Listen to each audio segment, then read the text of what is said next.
Welcome back everyone to another world-class coaching analysis video. I'm Glenn Preston and I'm just going to do a little video here today looking at how the elite teams of the world are playing out from the back against intense pressure. And the case study that I'm going to use for this today is we're going to look at Manchester City and Bayern Munich, who met in a pre-season friendly just a few days ago. So first image that we can see here is we can see pressing in a front three from Bayern Munich across the face of the 18-yard box. Now in order for you guys to get context, Bayern Munich are kind of pressing in an asymmetric 4-4-2. What's sort of happening is Ribery's going in and pressing one centre-back, Green's going and pressing the other centre-back. So Man City are making it a 3 versus 2 and then creating as much space as possible by dropping players down the sides of the box. Kolarov on as a left-back is trying to bring Benko into a pressing situation. Bayern Munich don't want to allow Man City to play out from the back, so they're going to push Benko up to make a front three aggressively across the 18-yard box like such. And from here it's about what Man City do. What supporting mechanisms do? They make these movements here to create triangulation and support for every person on the ball and to also gain numerical superiority. Nando, he moves in between the two players into the passing lanes in order to provide that angled support. Bayern Munich are pressing incredibly aggressively, using the right back as well to create an extra player to cause as much difficulties as possible. So in this example, what we're looking at right now is the two centre-backs splitting incredibly wide, and the holding midfielder. It's getting more and more common these days to see playmakers dropping in between, splitting the two centre-backs to get on the ball and also to free them up. And you can see here Bayern Munich in that 4-4-2 pressing shape. So it gives them an advantage through that first line of 3 versus 2. And you can see them using that advantage, but you can see Munich once again getting pushed into a 4-3-3 formation with the winger joining the front two in a press. Here we can see the intensity of the press, and we can see there's no forward vertical passing options. So what do Man City do? They use the goalkeeper. It's really crucial in the modern day game to use your goalkeeper as an outfield player for when you can't play forwards, to start again. You see they're at front two again, so you can see the holding midfielder drop in between the two strikers, allowing them to get on the ball and play freely. There's 3 key factors in this phase of play. One, you can still see the 3 versus 2 numerical superiority. The second one is really about what is the modern day holding midfielder. The modern day holding midfielder needs to be the kind of player that can play under pressure with pressure coming in from behind. 8% of their passes will come from behind, and if you want to play through the thirds, you need to be able to still be able to play forwards under that intense pressure. The third and final point I want to come through here is, let's just pause and look at what Man City are doing here in terms of their positioning. What Pep Guardiola has introduced to Manchester City already, and it's getting more and more common all around the world now, is positional play.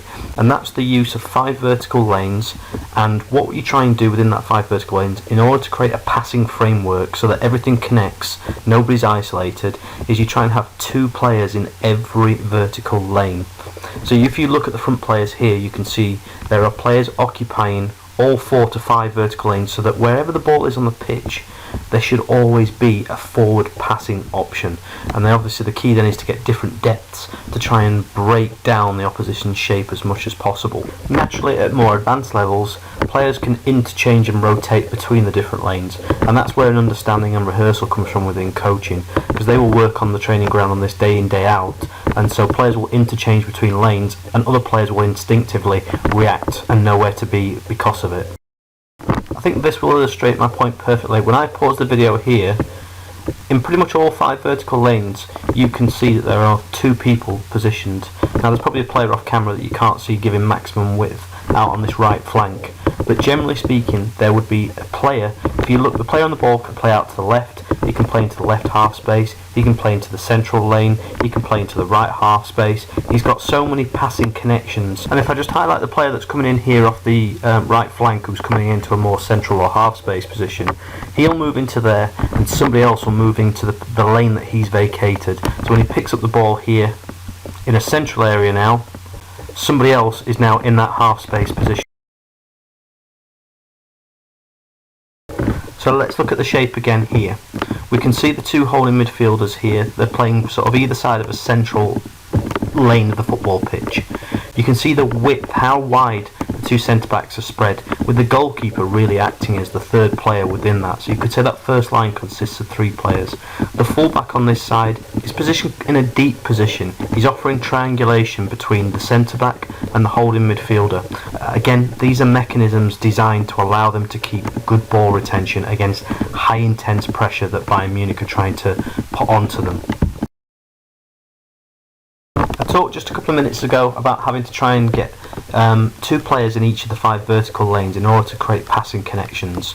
You can see here Man City actually don't do it. If you look at the 2 holding midfielders, they're both positioned now quite close to the ball, or was until the pass was made in central, and so there are now less players on this right hand side of the pitch. And you can see the defenders in possession of the ball now don't have anyone to actually connect the passes through, so they've got to go backwards and sideways.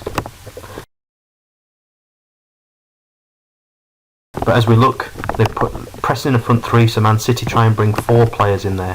What do Bayern Munich do? They press in a front 4 or a front 5. Probably not something you'll encounter more at grassroots level, but it's just sort of giving you an inclination of what is going on at more elite level tactics. And having shown you an example there where they didn't quite get the connection, the framework right, here's a better example. You can look at the 2 holding midfielders. Okay, one moves out to try and take a player and move, but the other player moves this time into a more central lane position so that he's there to offer that central option, and when he gets on the ball, he's got players that are connected in between the lines to play forward, and we can see players in all 5 vertical lanes again, allowing them to construct and build up possession against the pressure. And you can see here they've now got that through ball with maximum width to penetrate in behind the lines. And if we look at examples from Bayern Munich, you'll see that the principles are often the same. Look, the front 3 pressing in Man City is high and intense, so Bayern Munich are kind of looking to build out through 4 or 5 players. And this is a great example of central circulation, passes through the central areas of the football pitch in order to open teams up.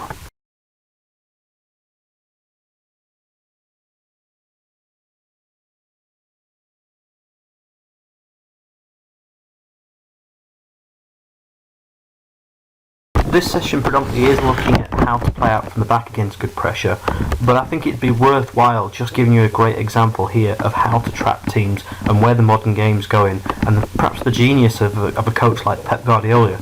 You can see here similar principles for Bayern Munich and Man City both ways when they're playing out from the back, except for Man City are now pressing in the front 4 across the 18-yard box. But look at the body positioning of the players of Man City, because that's where the skill is. They're positioned in order to really cut off 3 or 4 of the main passing options that Bayern Munich want to play to, and it forces them to play to this one side. And once they play down to this side as they do here, this is where the trap's set, because they've now got the numerical superiority around the ball, and they can pressure the best options, the holding midfielder who's playing between the 2 defenders and the full-back with great intensity, and they get a little bit of joy out of this little trap that they've set up here. But just for clarity, I want to make it clear that that's not a man-orientated press there, that's not man marking. That front 4 across the 18-yard box wasn't all I'm on one player and your player. It's called cover defending, cover shadow. Players are positioned strategically so that they're using their body to screen passes or to make it high risk to certain players. So it's a form of covering, really. If we look again here, Bayern Munich, great examples of positional play. Players in all 5 vertical lanes, playing centrally through the pitch. All the passes connect.